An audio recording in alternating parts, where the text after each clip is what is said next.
Saludo a Hassan. What's going on, everybody?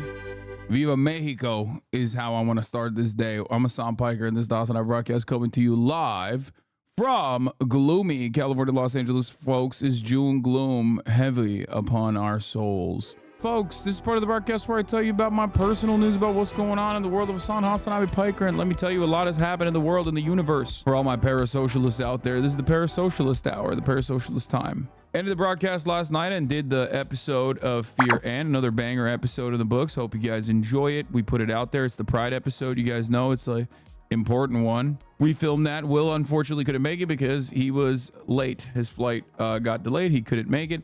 There was also obviously the Shroud 30th, Shroudy Rowdy 30th birthday party.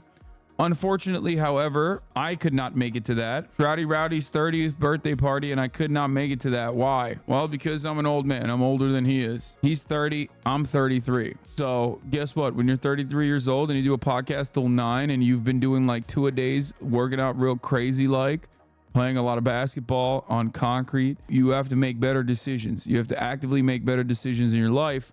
And for me, that decision was, although I really, really, really want to go, I know that if I go, I'm cooked because I won't be able to wake up early. I won't be able to work out. And also my body is in pain regardless. Personal news wise, this morning I worked out. I was deadlifting. I think I'm getting a lot better at like knowing what my limitations are. Obviously, I'm at a severe deficit for the past like year at this point almost. I've been doing a lot more cardio and it's been working. I've definitely lost a lot of body fat, but I'm still not fully there. I haven't been able to kick it into the final gear. And when I was deadlifting my top set, I'm doing 10s and it was like 355. It wasn't that heavy, but like I felt like I was going to tweak my back a little bit, you know, because my legs are constantly shot from playing basketball. And beyond that, I'm still stuck at like the sub 240, but not like 235 a range. Do you run? Yeah, a lot. As a matter of fact, I run a lot. Where do I run? I run when I'm playing basketball. Also, I just noticed something here. Look at this. Little basketball injury. Someone smacked me in the face yesterday. A little cut. Chris DiStefano talks about you in his recent... Yo, what do you think about the last few weeks of guests? I think the last few weeks of guests have been good. But what do you think about the response to Hassan and Jeff? So I think the response to Hassan and Jeff has been mostly positive, right? Yeah, Hassan's a little different. He's very divisive. Like, it's Sure. a lot of like, you either love him or you fucking hate him. You don't know this guy at all. You just know the edited videos of what he's putting up. It's like, dude, stop. Like, how do you get through life like that? Like being so angry at someone you don't know that you've only seen in clips. The only person who can be mad at Hassan is John. Glad you're starting to control the narrative about you out there. Bro, it's not even controlling the narrative. It's just me being a normal human being. If I hang out with someone in real life as a normal person, they're not going to be like, this guy fucking sucks. I'm just a regular person, dude. I think we get like misguided and have like a false sense of how things actually are in the real world as a consequence of like how people operate online. It's a genuinely weird phenomena, and I'll admit impacts even the person himself. Like sometimes I think, damn man, I must be a real fucking piece of shit or something. Who I am while I'm streaming is the same person I am off camera. The difference is the way that people can manipulate who you are when you're streaming through clips and through like massaging a narrative or whatever is very different than like actually being in the presence of a human being. I'm just a dude. Like if you have these incredibly passionate opinions about how much of an evil person I am, like that's probably very unhinged and very unwell for you. If you had to have one, whose body would you rather have? Probably Hassan's, right? Just a big boy. Because Yeah. Jeff is like, he's ripped, but it's Dude, like... grass is always greener, dude. Jeff is so cut. He's so shredded. I mean, he's too shredded. It feels crazy how shredded he is. It's just, it feels illegal. Also, hey, there you go. Another point for Hasi. Let's go, dude.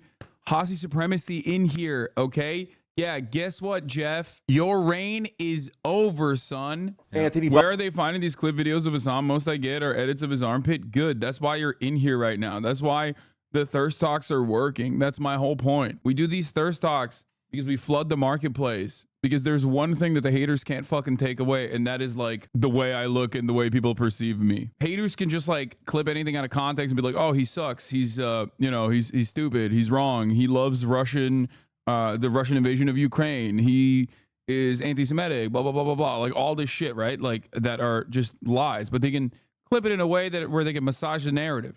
But the one thing they can't take away is like when they fucking post up on those pitties, okay? When they post the pitties, like what are you gonna do? They can't take the pits away. It's why it's like pretty funny where they, instead of showing me half the time on the fucking thumbnails now, instead of putting photos of me on the thumbnails, they'll like draw me ugly. Anyway, yep. First woman leader in NA, by the way, I think. I am, as always, cautiously optimistic. I think I've been pretty fair as far as like my considerations with respect to AMLO. Canada had a prime minister woman for like 2 weeks. Oh shit. Everybody chirps about AMLO and his party, but nobody fucking talks about who the better alternative is. She's a Zionist. That's a major setback.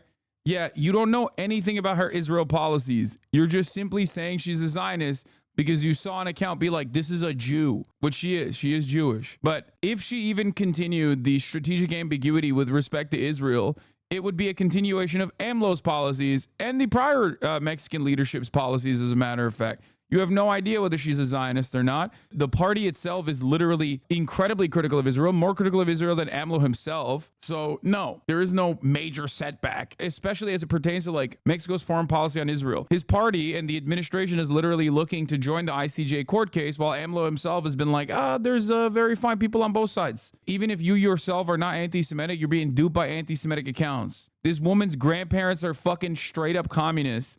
And you're over here being like, oh, she must be a Zionist. You don't know that. It's weird. There's only 0.04% Jewish people in Mexico, and somehow a Jewish person became the president. It's like, yeah, dude, you're just doing anti-Semitism. Okay, cool. Thank you. Thank you for just doing unrestricted anti-Semitism. Having said that, I don't know what she's going to do as far as like, is she going to continue AMLO's ambiguity when it comes to Israel, as a direct consequence of the fact that many Latin American countries actually take advantage of Israeli surveillance technology and Israeli weapons. AMLO is not unique in that regard. Mexico City's Jewish mayor wants to be identified by policies, not ethnicity. Like many other liberal secular politicians around the world, CLAUDIA Sheinbaum rarely identifies publicly as Jewish.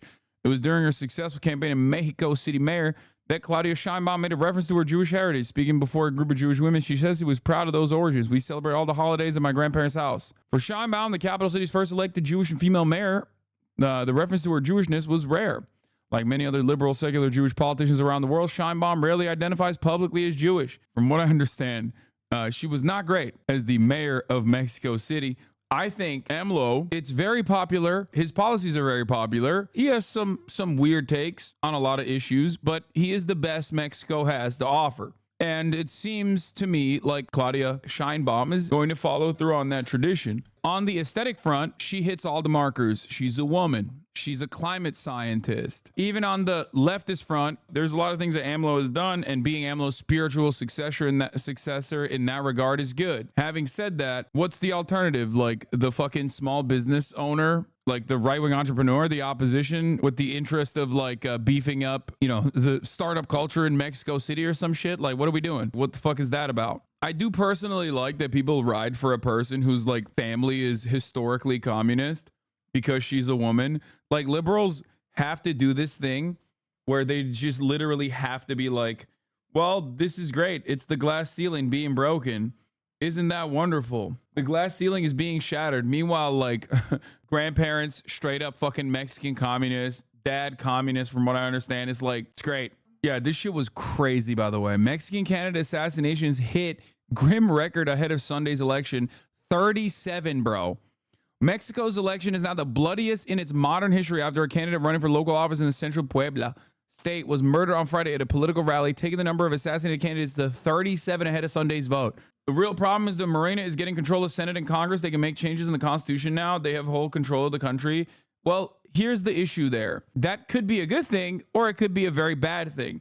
It's just entirely related to the ideological commitment that the party has to legitimately improving the material conditions of all people in Mexico. If they have that genuine vested interest, then it's a good thing. And by the way, this is being done technically through the democratic process. I know that there are other aspects of it. For example, the AMLO stuff as it pertains to the Supreme Court, right? Having said that, however, I'm not immediately going to be like, oh no, they are too popular.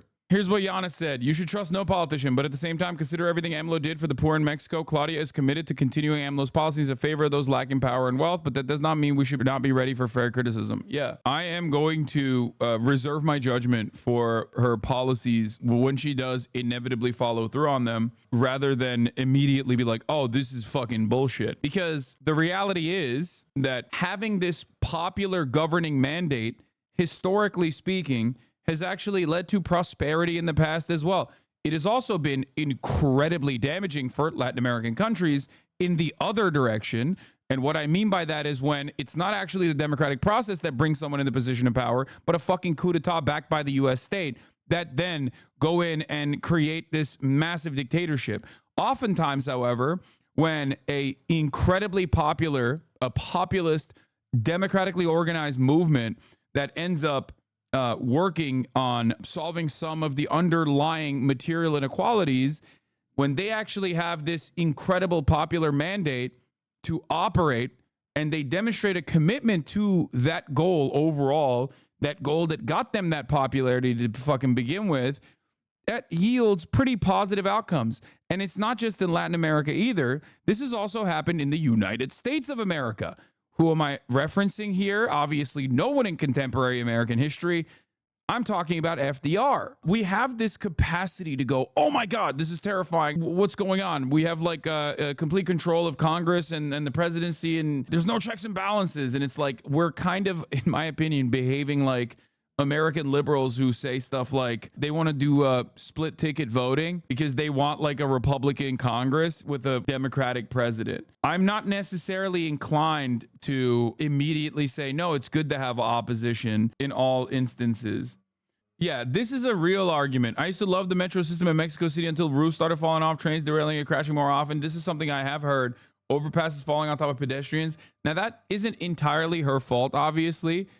Mexico's crumbling infrastructure is not going to be directly the fault of the fucking last Mexico City mayor, but I have heard from people that she wasn't a very good mayor and more so a careerist.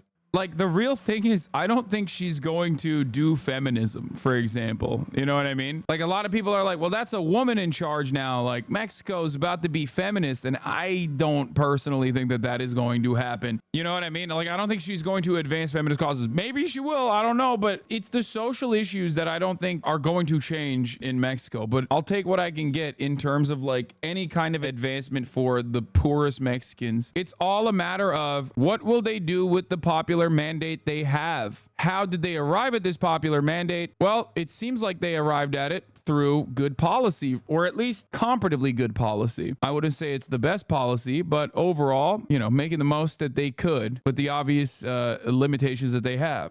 We often forget how long and how arduous a process it is to change, especially a country like Mexico.